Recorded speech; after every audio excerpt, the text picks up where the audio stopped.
kemudian keluar penjara tetap kaya. Nah, keluar penjara tetap kaya Ya, ya. bahkan disambut. Ya kan, kayak pahlawan. Iya. Saya sering melihat bagaimana sambutan dari para pendukung itu, oh, ini kayak pahlawan, nih kayak kemarin baru-baru lalu kan juga ada.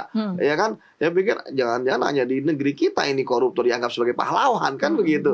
Nah, jadi kembali lagi memang ketika kepala daerah itu korup, ya, mereka sudah tidak memikirkan ditangkap atau tidak.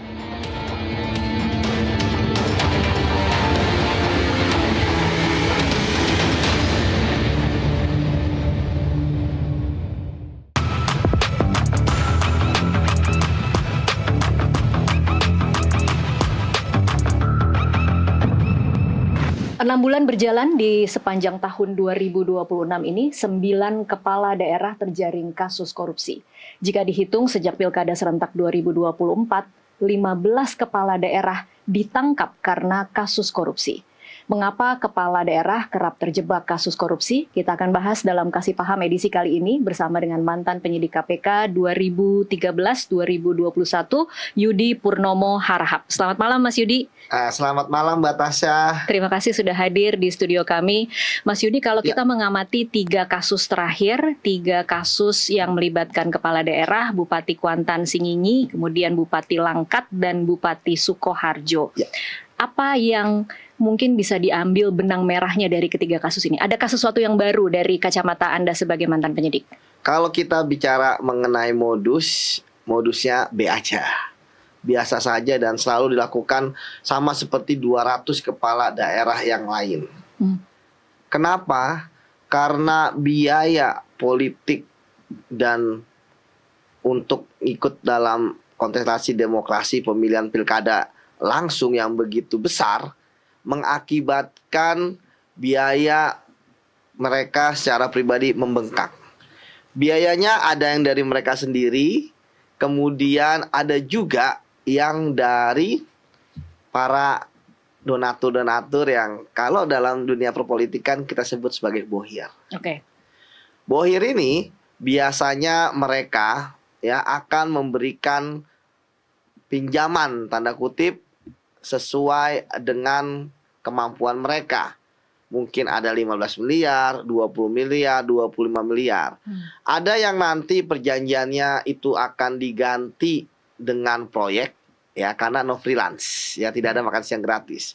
Artinya nanti akan diganti sesuai dengan uang yang sudah mereka pinjamkan, plus nanti biasanya ada bonusnya lah ya, atau tetap kembali dengan jumlah uang, tetap jumlah uang yang sesuai dipinjamkan, tapi juga ada bunganya. Ada bunganya, ya. Oke. Jadi tidak ada sesuatu yang baru ya dari kasus-kasus pengungkapan korupsi yang dilakukan oleh kepala daerah. Selalu modusnya memang itu-itu saja. Ya, kalau kita bicara mengenai modus kepala daerah kan berbeda dengan menteri, berbeda dengan pejabat yang lainnya. Mereka kan sebenarnya tanda kutip adalah birokrasi di level daerah yang kemudian berubah menjadi raja-raja kecil. Saya selalu mengatakan bahwa kepala daerah itu, entah itu wali kota, bupati, ataupun gubernur, itu tinggal menunggu waktu saja mereka ketangkap. Karena tadi biaya yang begitu besar, sementara begitu mereka menduduki jabatan, ya mereka kemudian ternyata, biaya untuk untuk mengembalikan dana itu nggak bisa dari gaji aja. Gaji mereka paling hanya berapa juta gitu kan, ada aturannya, itu sangat kecil sekali. Akhirnya tadi mereka mencari pertama itu proyek. Akhirnya mereka main anggaran ya. Mereka kemudian merekayasa lelang, tentu dengan bantuan anak buahnya. Ya, makanya kepala dinas PU itu yang terkait dengan proyek-proyek ya, itu di setiap daerah itu tangan kanannya kepala daerah. Mereka yang bertugas mengumpulkan uang dari proyek-proyek meminta swasta. Kemudian yang kedua ya, dari perizinan. Tapi sekarang perizinan sudah tidak lagi ya, sudah ditarik ya ke pusat. Kemudian yang ketiga, nah ini yang saat ini karena dana ya transfer daerah dan sebagainya sudah mengecil gitu ya, akhirnya mereka melakukan pemerasan ya kepada bawahannya, karena kemudian akhirnya ada kejadian pegawai kepala OPD harus menyetor kalau masih ingin di jabatan tersebut. Kemudian yang terakhir terkait dengan jual beli jabatan, mutasi dan lain sebagainya. Menduduki jabatan harus segini, termasuk juga kalau menduduki suatu jabatan di dinasnya ada anggaran 10%, misalnya 10 miliar, ya diminta 20%, 30%. Artinya sebenarnya modus dari kepala daerah ini kan kebanyakan tunai ya. Kemudian juga mereka memintanya itu ada juga yang momentum.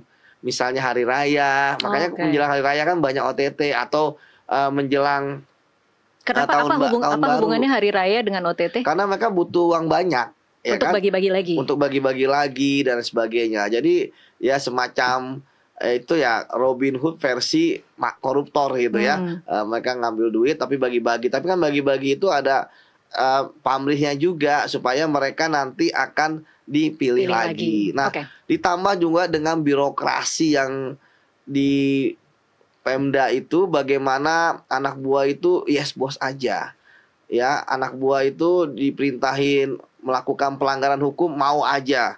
Ya, anak buah disuruh merekayasa lelang mau aja.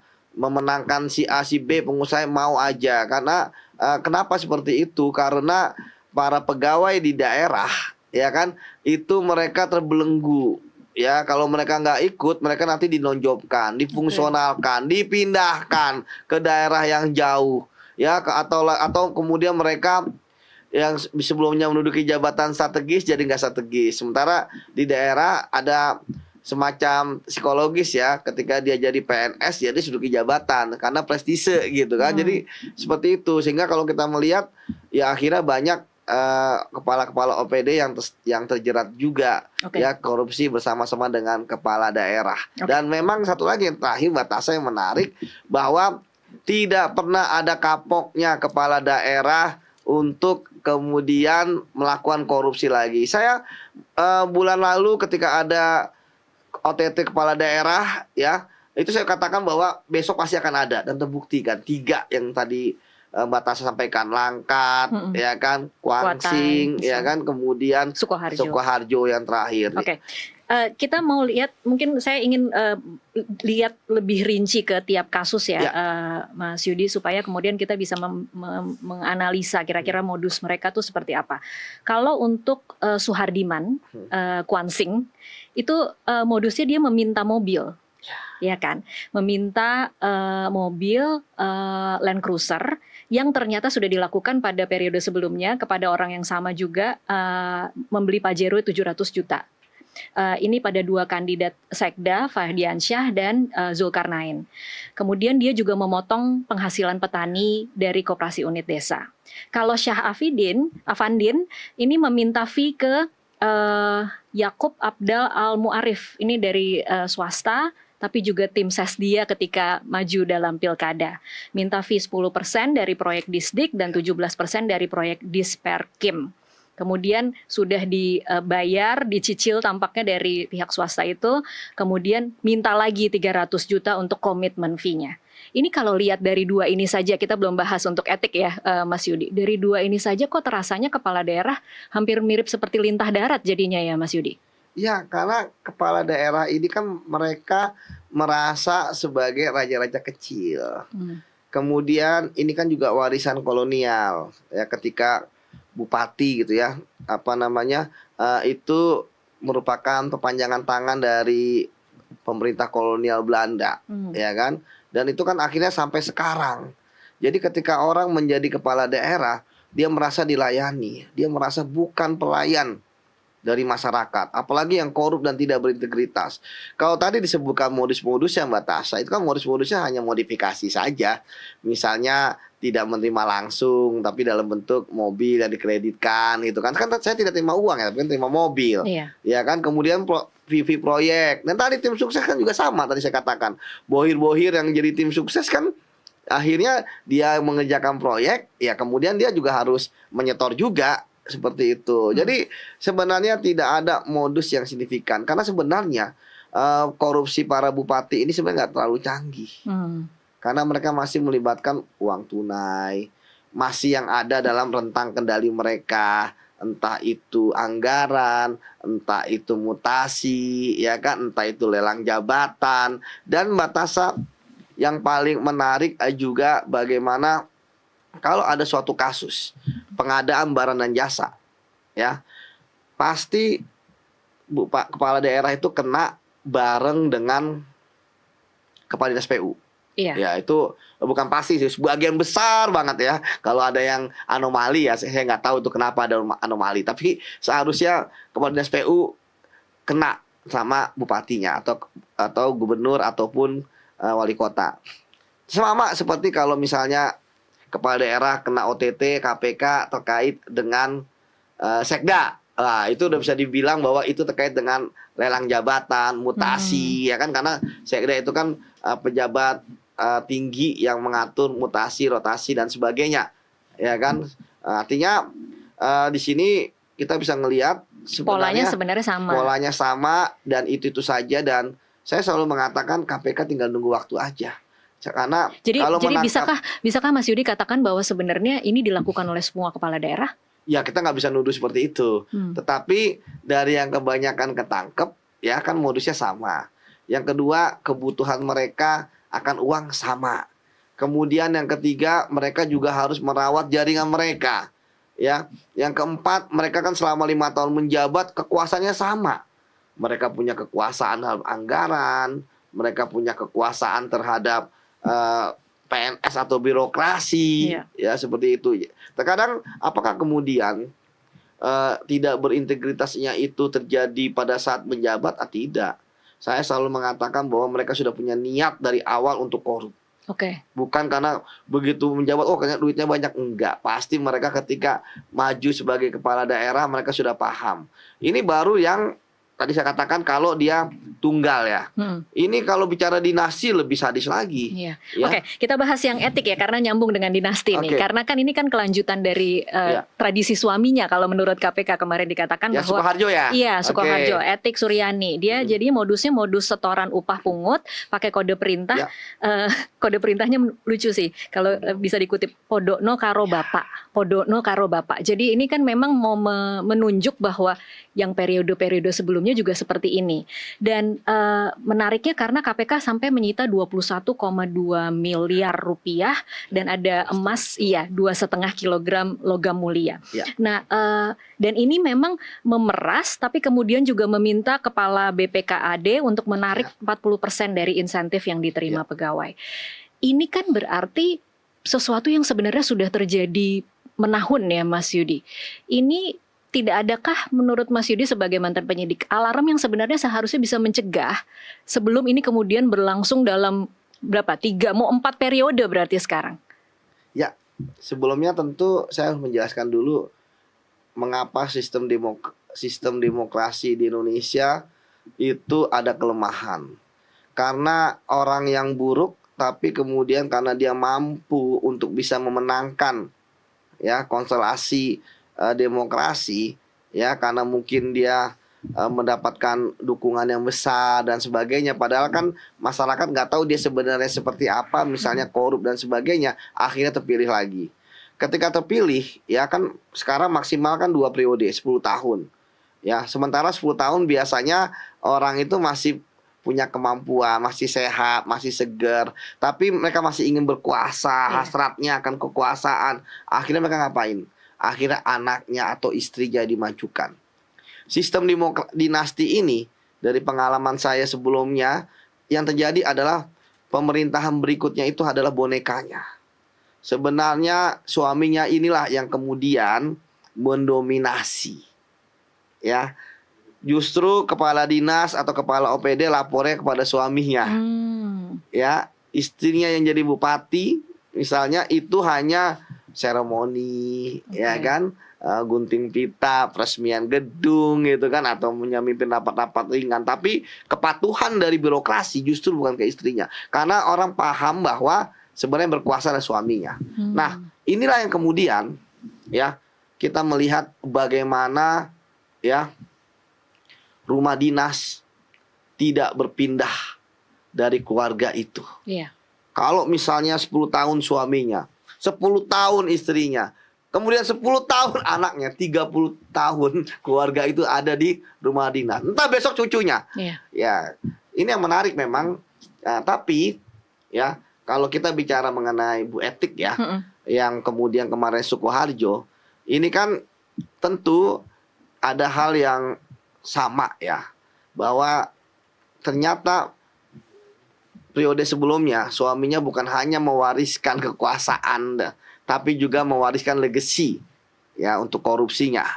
Ya walaupun belum ditetapkan sebagai tersangka ya bupati yang lama ya, atau suaminya entah kenapa, mungkin karena sakit atau apa gitu ya. Tapi kemudian kita bisa melihat bahwa ternyata penggantinya pun ya, walaupun infonya kan sakit sehingga tidak bisa ikut dalam pemerintahan seperti yang lain gitu ya, dinasti-dinasti yang lain, tapi kan ternyata tetap juga mengeruk uang. Iya.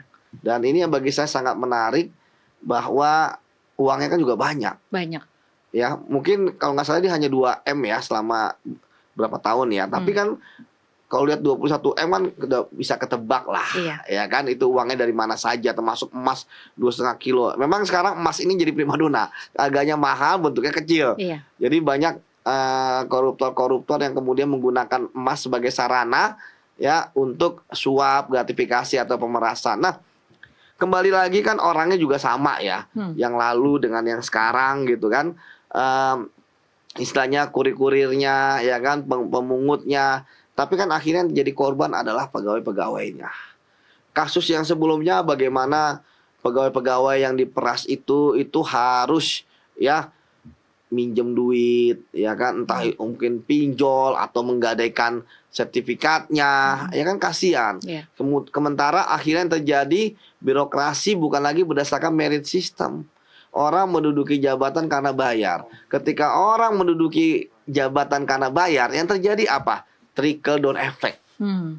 Yang terjadi adalah ketika orang dia membayar, maka dia harus balik modal. Cara ya. Oke, Mas Yudi, tapi kalau bicara biaya politik yang mahal sebagai alasan mengapa kemudian korupsi di kepala daerah ini terus berulang, Anda percaya tidak bahwa memang itu alasannya, atau jangan-jangan itu cuma alasan karena sebenarnya mereka pada dasarnya memang rakus saja, atau yang mana sebenarnya yang benar? Yang semua mendominasi. Ini terjebak melakukan korupsi karena biaya politik tinggi, atau biaya politik tinggi dijadikan alasan karena sebenarnya mereka memang sudah ingin mengeruk kekayaan sebanyak-banyaknya? Mereka dari awal sudah pengen korup. Mereka kan ketika mau menjabat kan sudah menghitung berapa APBD-nya, berapa potensial pendapatannya, berapa yang bisa dikorup. Maka kemudian mereka selaraskan dengan apa yang mereka keluarkan ketika pemilu. Atau ketika pilkada. Sehingga tidak mungkin ada daerah yang APBD-nya kecil, pendapatannya kecil, ya kan? Termasuk juga nggak ada sumber daya alam, bupati atau wali kota mau ngeluarin ratusan miliar. Ya. Artinya biaya besar terkolerasi dengan keinginan mereka menggebu-gebu untuk korup. Jadi ketika kemudian mereka berani mengeluarkan untuk daerah yang daerah kaya alam misalnya, mereka udah begitu, kalau saya akan dapat 300M nih, ya mereka pasti akan berani untuk mengeluarkan sebanyak itu, sehingga ketika nanti menjabat mereka akan korup. Nah sekarang kan yang menarik adalah kenapa sebanyak 15 ini ya, semenjak 2024 pas semenjak pilkada langsung, padahal udah ikut retret, kan? Udah anti korupsi dan sebagainya, karena kebutuhan akan uang itu begitu besar. Ada sistem e-budgeting, e-katalog, itu tidak berhasil ya Mas? Tidak berhasil, kan itu sistem. Apa celahnya? Itu kan sistem ada orangnya juga. E-katalog bisa diakalin, saya nggak tahu di versi berapa, kan bisa diakalin siapa yang menang. Ya kan, dipanggil, intinya kalau bupati atau wali kota yang bilang A yang menang, A yang ditunjuk, ya kan bisa juga. Ya kan? Jadi sebenarnya sistem itu tidak berjalan 100% ya? Mau sistem sebagus apapun kalau orangnya korup pasti bagus. Sistem yang banyak celah kalau orangnya bagus pasti bagus dan berintegritas. Fakta bahwa 15 kepala daerah ditangkap kasus korupsi, kemudian tidak jera-jera juga untuk kepala daerah lainnya, menurut Anda ini menggambarkan apa? Apakah menjadi koruptor dan ditangkap itu tidak menakutkan lagi buat kepala daerah? Ya tentu tidak menakutkan karena sekarang ini terframing bahwa yang ditangkap itu adalah orang yang dipilih-pilih. Ya kan, udah dipilih-pilih, ya kan, dianggap sial gitu kan, ketangkap itu sial gitu kan. Masuk penjara pun ya penjaranya enak. Ya kan, bahkan ada penjara yang mewah. Jadi resiko tertangkap dan di penjara itu cukup sepadan dengan uang yang dihasilkan. Apakah seperti itu? Karena korupsi itu adalah resiko besar, ya kan, tapi pendapatnya besar. Gainnya besar juga. High risk, high gain. High gain. Nah, itu bahasa Inggrisnya. Jadi mereka begitu masuk penjara mewah, begitu masuk penjara hukumannya ringan. Rata-rata kalau saya baca di ICW tahun 2024 kalau saya 3,3 tahun 3 bulan gitu kan. Kemudian yang mengenaskan sekarang mau justice kolaborator nggak justice kolaborator bisa dapat remisi. Bisa dapat bebas bersyarat. Sementara remisi kan kita lihat sering kita baca kan kerja bakti bisa dapat remisi, berbuat baik remisi gitu kan, hari raya dapat remisi, kemudian hari hari nasional dapat remisi gitu kan. Ya mungkin kegiatan-kegiatan bakti sosial atau donor darah juga bisa dapat remisi gitu kan. Artinya kemudian keluar penjara tetap kaya. Nah, keluar penjara tetap kaya ya. Bahkan disambut. Ya kan kayak pahlawan. Saya sering melihat bagaimana sambutan dari para pendukung itu, ini kayak pahlawan nih, kayak kemarin baru-baru lalu kan juga ada. Ya kan? Saya pikir jangan-jangan hanya di negeri kita ini koruptor dianggap sebagai pahlawan kan begitu. Nah, jadi kembali lagi memang ketika kepala daerah itu korup, ya, mereka sudah tidak memikirkan ditangkap atau tidak. Jadi kalau ditangkap dianggapnya sial. Tapi kalau tidak ditangkap, maka mereka bisa untuk mengumpulkan uang sebanyak-banyaknya. Karena dalam pikiran para kepala daerah yang korup adalah selama masih menjabat, selama masih berkuasa, selama masih ada orang yang masih duit, selama masih ada anggaran, di situ mereka akan korup. Sehingga Mbak bisa melihat bagaimana kayaknya kemarin kepala daerah di suatu tempat itu, ya kan, kena KPK, ya kan. Berikutnya kena lagi, sehingga ada hat-trick di suatu daerah, ya kan, ada brace di suatu daerah, atau di daerah masih ada satu-satu. Yang belum gimana? Ya bisa jadi yang belum itu antara memang dia tidak korup atau belum ketahuan. Karena korupsi teorinya mudah sekali, teori gunung es. Apa yang tampak di permukaan lebih sedikit daripada yang tidak nampak.